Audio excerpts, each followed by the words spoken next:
Welcome back to Lenz's Comic Corner, Classic / Non-Classic. This episode number 833 and Doubleshot number 727. Two more Avenger trades.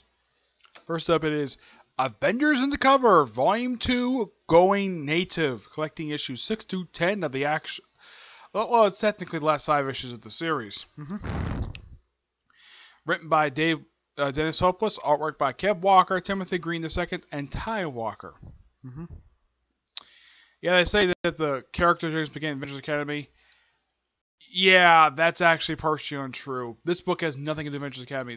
There's some characters feature Avengers Academy, like one character.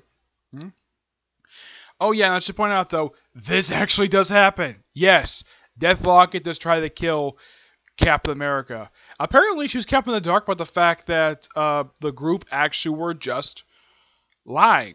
They never actually officially joined the Masters of Evil. Yep. And apparently their big plan was to take over S.H.I.E.L.D. helicarrier to do massive communication stuff and stuff like that. And of course it was revealed that Arcade was alive all along, kept in the jail cell, mind you. As for how in the world he survived, that was kind of weird. Apparently they killed him as part of a hallucination. And then they do something really weird with Arcade. Apparently, they decided to have him switch bodies with somebody else and have his skin be warmed by somebody else, as what happened to the actual Arcade. Completely unknown. It's particularly very weird at how they do this thing. Of course, at one point, because Nico is mad, so she decides to have sex with her ex-boyfriend. For, like, no reason at all. Just because she's bored. Yep. And by the way, that comes completely out of nowhere, despite the fact that... Oh yeah, and she also hates it when he's flirting with her. But yeah, this is and of course by the end, they do kind of stab Master Evil's plan, and they all get to go home and get all relaxed. Except for Deathlock, who actually stays with the Master Evil. Also, they also at one point they have a couple. Feels like they have a couple time skips in here because it feels like at one point it looks like it was about a year passed by between issues, and then it was like 3 months, and then basically by the end of the series it's been like 6 months. Yeah. But this is actually really good. I love the storytelling here, and the fact I also like that Deathlock got boyfriend in here, which was really nice. But the relationship's never really explored that much. But here's the question: what happened to these characters after the series ended? Deathlock, as far as I can tell, was never seen again after the series ended. As for Bloodstone and Anachronism, they also were never seen again. Hazmat, as far as I can tell, I think he showed up. I think she returned. Of course, she went back to Avengers Academy. I think she showed up for Infinity Hunt, but I think that was her last appearance to date. That, of course, came as much as a few years ago. But what about Nico, Alex Wilder, and Chase Sheen? What about these 3 characters? Alex Wilder, after this series wrapped up, he next showed up in the pages of Power Man and Iron Fist by David Walker. Yeah, he was the main villain in the final arc of the series. And then, of course, now he's basically being a supporting character in the current Runaways comic book. As for Chase Nico... Chase, of course, wasn't seen again until the Runaways comic came back last year. Nico, on the other hand, did make appearances afterwards. She next appeared in the 8 Force comic book, came out 1 year later. A book that was canceled after only 10 issues. Yep. And after that, she brought up Runaways. As for the case of the Masters themselves, well, their flying boat doesn't show up again. Yeah, they commandeer a helicarrier and they actually keep it. As for what happens to this thing, no idea, because nobody thought it explored the ending of the series. And this only came out 4 years ago. No one explores this at all. Zemo, of course, himself will still occasionally appear in Marvel Comics, basically, and become one of the big players in Secret Empire. As for a lot of the other characters, Constrictor will actually die about 2 years after this series concluded. Yeah, Constrictor died in his girlfriend's arm. His girlfriend, of course, is Diamondback. Let's see. In the case of Madame Mask, she would occasionally appear, appearing as recently as the Hawkeye series, appearing as Kate Bishop's main arch nemesis of the series. Yep. As for Masters of Evil, a lot of them don't show up again at all. As for this incarnation in particular, this incarnation was never seen again. Nope, it was never seen again. And then Jim Zeb, of course, came up with new Master Evil in his own Thunderbolts comic book. Yeah, it's like we just completely forgot about this Master Evil incarnation and started up a new one. for like no reason at all. It's almost like Marvel just loves to basically hate on Rick Remender. Because it seems like almost anything he establishes, I mean, they'll still publish his comics in trade.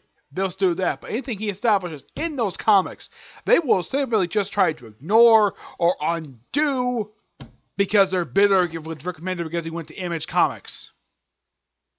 Burbank, on the other hand, they only did like one thing since he left, and that was undoing the character Sin doing her face. That's the only thing they did from his run. In the case of Rick Remender, seems like Nick Spencer basically worked so hard to undo almost everything Rick Remender tried to do. Him and some other writers. Yep.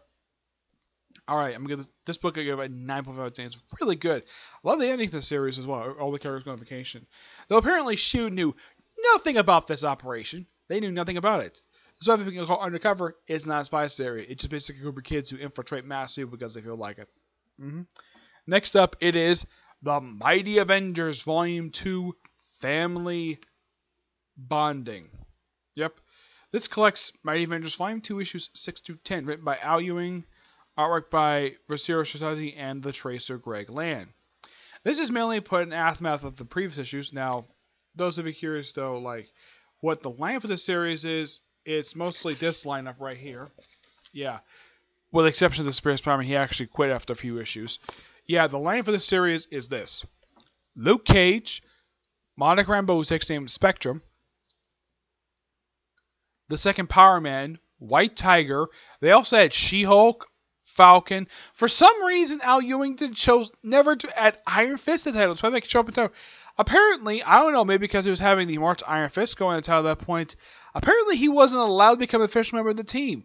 No idea why. It's so bizarre. Also, those of you curious though, who is this black man on the cover? That is a character known as Adam Bushman, aka the Blue Marvel. Yeah, apparently Al Ewing loves this character so much he develops him over the course of his issues. You get to see his son, well, both his sons anyways. Also mentions his daughter. I think she shows up in their series, I'm not really sure. Yeah, and of course we get a follow-up to have something happen way back in the 70s, back in Peter Parker's Spider-Man number 52, where the character Golden Mace, who's been in a coma for 40 years, almost 40 years. Yeah, almost 40 years he's been in a coma. And he wakes up, and of course, apparently Ava was actually there in the 70s when Golden Mace went up to her family to get into get into her brother's head. And apparently she's alive and well. She's about a bullet to the lung. And she goes out to Golden Mace with the help of the White Tiger, though she's eventually stopped by the Mighty Avengers. Of course, he gets killed off in the follow-up series, Captain America and Mighty Avengers. Anyways. And the ending of this thing sets up the original Sin tie-in with the whole thought bomb stuff. Well, truth bombers, mind you. Yep. Mostly, if you read this from an outside perspective point of view, it's more of a character arc for Blue Marvel. Plus, of course, White Tiger for like one issue. But most of these issues are basically developing the character Blue Marvel. You can see his family history and how much of an interesting character he is. Just too bad. Apparently, Al Ewing is the only one who gave a damn about this character. Yes. Because the guy barely showed up in any other comic aside from this one. Or at least he also showed up in New Avengers. Actually, no, he showed up in Ultimates. He showed up in Ultimates. But after that series, he showed up since then. But this, of course, is really good. I kind of wish the series got a lot more love. But nope. The series got canceled 14 issues. Expect to see a review of the following trade in the next episode. I'll give this book a 9.5 out of 10. I mean, a lot of this, the whole thing with Blue Marvel, it feels like something out of a James Bond film, like with the whole layer and underground layer thing. Of course, Austin Powers reference in here. It feels like something out of You Only Live Twice with the whole layers out of Volcano. Though this guy called Dr. Pronto, who actually revealed to be Blue Marvel's younger son, Max, and of course bringing back his older son, Kevin, from the Neutral Zone. That is seriously the name of this place. It's not the Negative Zone, it's the Neutral Zone. Thinking Neutral Zone. Isn't that a football reference? I have no idea. But yeah. Great set of issues. And of course it's a good character one between Luke Cage and Blue Marvel. Though it's kind of weird the Blue Marvel saying that apparently Luke Cage grew up in the 80s, even though his original comic came out back in the 70s. Really odd. Look at this book, a 9.5 out of 10. It's really good. Fantastic comic book. I really wish the series got a lot more love. Okay, so that's it for this particular review.